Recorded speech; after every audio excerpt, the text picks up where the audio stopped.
Hi Leute, ich bin Odysseus vom Fahrradgeschäft Konrad in Frankfurt am Main bei dem Scott-Stand.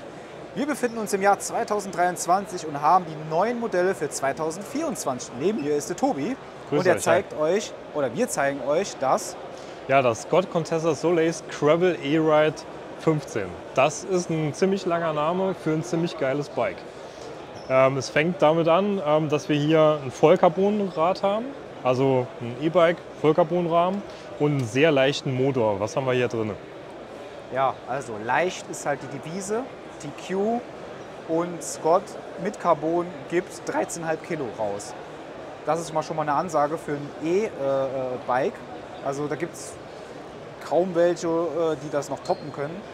Das Coole hier an der ganzen Sache ist halt, wir sind die Räder letzte Woche schon mal gefahren. Das heißt, wir können euch aus erster Hand sagen, dass die Dinger es bringen. Warum? Weil der Motor sich zwar auf dem Datenblatt mit 50 Newtonmeter ganz okay anhört, aber er halt absolut leise, also den hörst du gar nicht. Genau. Und er ist fürs Graveln tatsächlich ausreichend dimensioniert. Das heißt, der fährt schon gut hoch, ne? Und man kann sogar manche Berge, die auf einem nicht so schottrigen, losen Untergrund sind, sogar mit dem Eco-Modus hochfahren. Und wenn man da das Stärkste reinstellt, dann kommt da auch was, oder?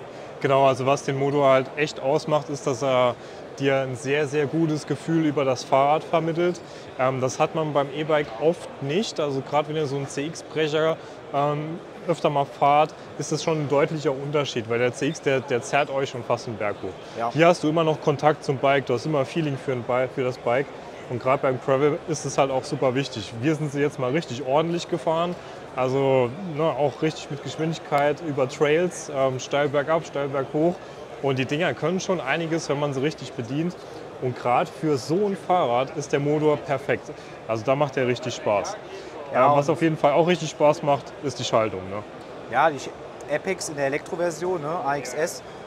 Ich liebe halt einfach, wenn ich den Berg hochfahre und dann, oh shit, verpasst, jetzt irgendwie richtig vorzuschalten. Was man natürlich versucht hinzukriegen, zack, zack, direkt ist geschaltet. Ne? Dann anderer Gang, zack, zack, Feder ist hier drin, der Trigger geht immer schön zurück, zack, zack, 2 Gänge.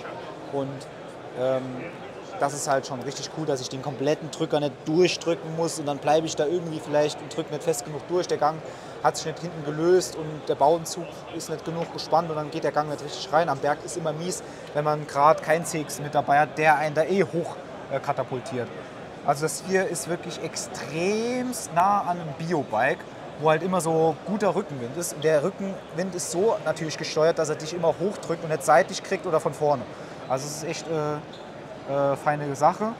Viele Halterpunkte, ne, für Flaschenhalter oder Schlossaufnahme sind natürlich auch dabei. Genau, also Contessa ist ja die Frauenlinie von Scott. Also wir zeigen euch hier jetzt das neue Frauen-E-Gravel, was jetzt kommen wird in der neuen Farbgebung. Und wie wir das eben von Scott kennen, haben wir auch wieder ein Head-to-Toe-Konzept. Das seht ihr hier auf dem Plakat im Hintergrund. Also die Dame, die hier auf der Testfahrt ist, die hat halt wirklich vom Helm bis zu den Socken das passende Outfit zu dem Bike an. Und das wird es eben auch für die neuen Farben wieder geben. Ansonsten, das Bike kommt mit den G1 Overland Reifen. Da sind wir tatsächlich irgendwo zwischen Gravel und Mountainbike schon fast wieder. Also wir haben hier sehr schnelle Reifen, die aber schon ordentliches Profil haben. Das Ding ist halt wirklich, also das ganze Fahrrad ist wirklich ein Mix aus einem Rennrad und einem Mountainbike. Viele sagen ja bei Gravel immer, nicht Fisch, nicht Fleisch, aber Surf and Turf ist ja manchmal auch ganz cool. Und das ist auch so ein bisschen das, was das Rad ausmacht. Also du hast halt wirklich aus beiden Welten das Zeug, was richtig Spaß macht. Hier seht ihr die Männer- bzw. Unisex-Modelle von den neuen Scott Solace-Modellen. Und zwar angefangen vom Solace E-Ride 10, dann übergehend zum 20er und zum 30er. Ihr kennt das Spiel, hohe Zahlen bei Scott sind die Einstiegs- oder die ersten Modelle und dann umso kleiner die Zahl wird, umso hochwertiger wird das Ganze. Die Solace-Modelle zeichnen sich dadurch aus, dass sie extrem leicht sind. Wir fangen bei 13,5 Kilo an und Carbonrahmen, hochwertige Ausstattung mit dem TQ HRP 50 Motor, die halt wirklich für den Gebrauch sind, sportlicher Einsatz, wo man selber viel noch ein Workout machen will, selber reintreten möchte. Wird unterstützt bis 300 Watt, 50 Newtonmeter Und ja, hier haben wir mal die 3 Farben auf einen Blick. Ne? Tobi, was sagst du dazu?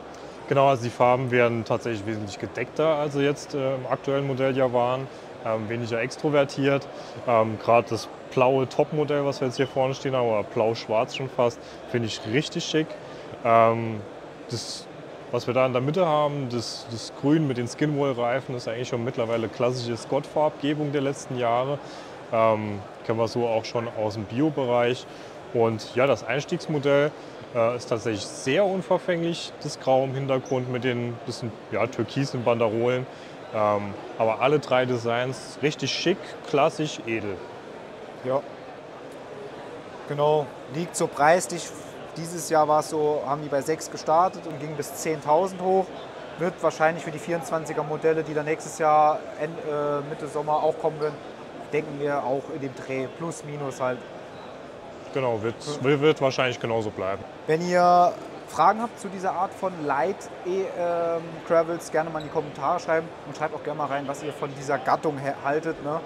13, 14 Kilo, leichte Unterstützung nur, aber dafür extrem leicht, sehr leise vom Motor und auch kaum aufdringlich vom Fahrgefühl her, weil es kommt dem Fahrradfahren am allernächsten, oder?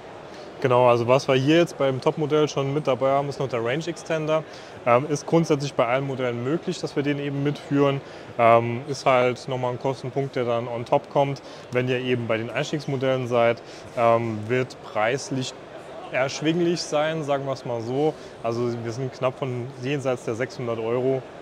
Ja, aber damit kommt er dann wieder, ich sag mal, 30 Kilometer weiter. Genau. Dann sage ich mal bis zum nächsten Video. Macht's gut, Leute. Ciao.